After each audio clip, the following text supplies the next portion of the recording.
आइए साथियों, हम सभी डिस्कस कर रहे थे बेंजीन की रिएक्शंस के संदर्भ में, या फिर हम कह लें इलेक्ट्रोफिलिक सब्स्टिट्यूशन रिएक्शन के एग्जांपल के रूप में हम ये दूसरी रिएक्शन बेंजीन की पढ़ने जा रहे हैं, सल्फोनेशन ऑफ बेंजीन।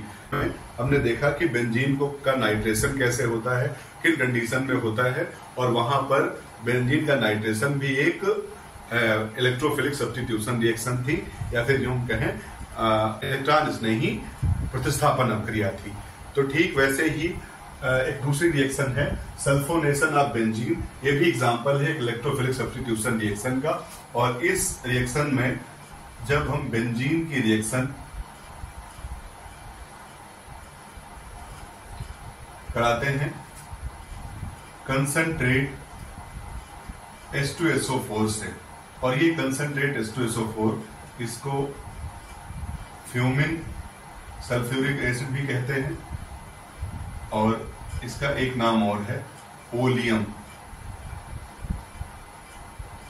तो जब हम बेंजीन की रिएक्शन कंसंट्रेट H2SO4 के साथ कराते हैं तो बेंजीन का हाइड्रोजन सल्फोनिक ग्रुप द्वारा रिप्लेस हो जाता है,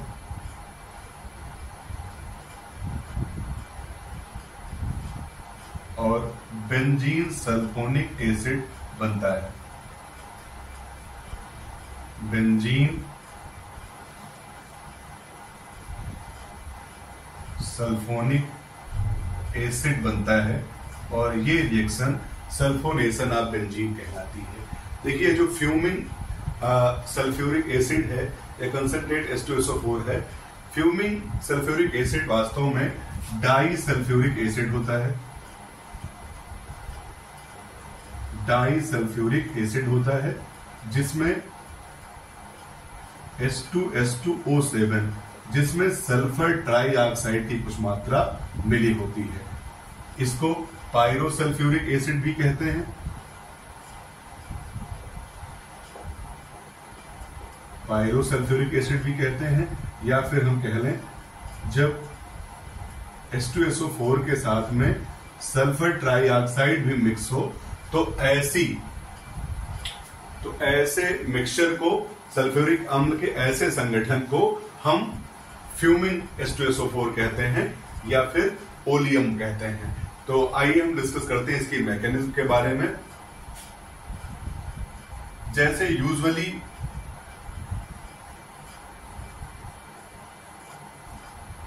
जितनी भी सब्स्टिट्यूशन रिएक्शंस हैं इलेक्ट्रोफिलिक टाइप की, वो 3 स्टेप में होती हैं। तो ये सल्फोनेशन बेंजीन सल्फोनिक एसिड का बनना यानी सल्फोनेशन ऑफ बेंजीन भी 3 स्टेप में होती है। फर्स्ट स्टेप में वही कॉमन जनरेशन ऑफ इलेक्ट्रोफाइल की उत्पत्ति होती है।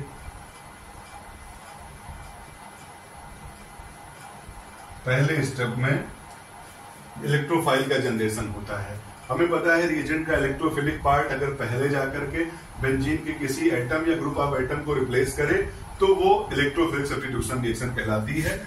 और इस रिएक्शन में जो इलेक्ट्रोफाइल है, यहां से क्वेश्चन अराइज होता है कि अक्सर हम रिएक्शन में देखते हैं कि SO3H आकर के बेंजीन के हाइड्रोजन को उसने रिप्लेस किया है। तो जब भी हमसे पूछा जाता है इलेक्ट्रोफिलिक स्पीसीज तो हम कंफ्यूज हो जाते हैं कि SO3H ही तो इलेक्ट्रोफिलिक स्पीसीज नहीं है। अगर हम मैकेनिज्म इसकी देखें तो इस रिएक्शन में बनने वाला जो इलेक्ट्रोफाइल है, अगर हम इन H2SO4 का सेल्फ डिसोसिएशन हो जाए तो इसमें H3O प्लस SO3 और HSO4 माइनस प्राप्त होता है। तो ये जो सल्फर ट्राइऑक्साइड मिला है, ये इस रिएक्शन का की इलेक्ट्रोफिलिक स्पीसीज है, यानी SO3H ना होकर के सल्फर ट्राइऑक्साइड इस अभिक्रिया का जो इलेक्ट्रॉन स्नेही अभिकर्मक है। तो यूजुअली जैसे ये पहला स्टेप है जनरेशन ऑफ इलेक्ट्रोफाइल, तो उसमें सल्फर ट्राइऑक्साइड की उत्पत्ति होती है। अब ये जो सल्फर ट्राइऑक्साइड है, ये यूजुअली जैसे रिएक्शंस होती हैं बेंजीन की, सेकेंड स्टेप में जाकर के जो स्टेप सेकेंड है उसमें उसको हम डिनोट करते हैं अटैक ऑफ इलेक्ट्रोफाइल नाम से। अटैक ऑफ, यानी ये जो सल्फर ट्राईऑक्साइड पहले स्टेप में बना है ये बेंजीन रिंग पर अटैक करेगा। हमें पहले से पता है कि बेंजीन एक इलेक्ट्रॉन रिच स्पीशीज मानी जाती है, क्योंकि इसमें बेंजीन है, इसमें 6 पाई इलेक्ट्रॉन डीलोकलाइज होते हैं जो इसके इलेक्ट्रॉन डेंसिटी के लिए जरूरी होते हैं। तो सल्फर ट्राईऑक्साइड को कुछ हम इस तरह से दिखा सकते हैं। सल्फर ट्राईऑक्साइड एक इलेक्ट्रोफाइल की तरह बिहेव करता है, क्योंकि यहाँ सल्फर जो सेंट्रल है वो 3 इलेक्ट्रोनेगेटिव ऑक्सीजन से जुड़ी है जो अपनी तरफ इलेक्ट्रॉन विड्रॉ करते हैं, जिसके कारण से इस सल्फर पर अगर ये इलेक्ट्रॉन अपनी तरफ विड्रॉ करेंगे तो ये पार्शियल नेगेटिव चार्ज, और इससे दूर जाएंगे तो ये पार्शियल पॉजिटिव चार्ज एक्वायर करेगा। तो सल्फर से जुड़ी 3 ऑक्सीजन इसमें इलेक्ट्रॉनों का घनत्व तो कम कर रही है, इसलिए सल्फर एक इलेक्ट्रॉन डिफिशिएंट, इलेक्ट्रॉन की कमी वाले परमाणु की तरह व्यवहार करेगा, बिहेव करेगा। तो इसकी उपस्थिति इलेक्ट्रोफाइल की तरह होगी और इसके प्रभाव में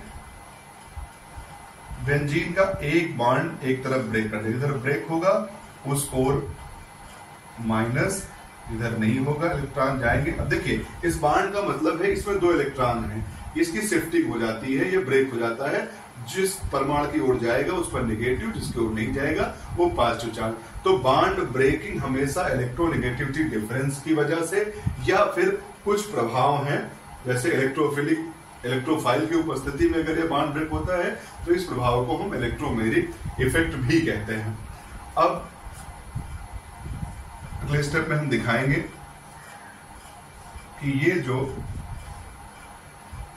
बेंजीन थी अब इस पर इस तरह से SO3 माइनस हो जाएगा।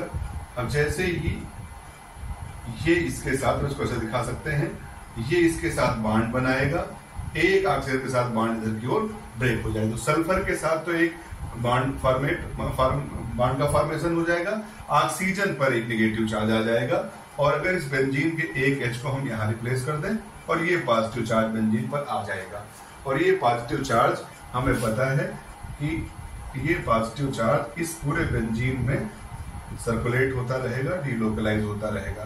तो ये जो पॉजिटिव चार्ज वाली स्पीशीज है, इस चूंकि बेंजीन को हम एरोमेटिक रिंग कंटेनिंग कंपाउंड को हम एरीन भी कहते हैं, तो ये जो बना एरेनियम आयन है, ये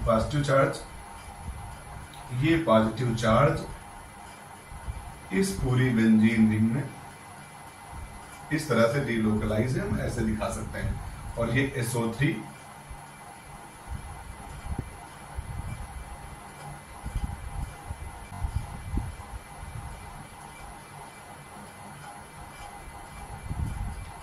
और ये जो पॉजिटिव चार्ज है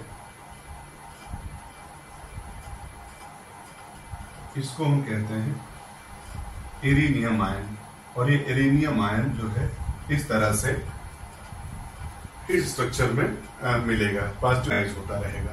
अब नेक्स्ट स्टेप में हम देखते हैं कि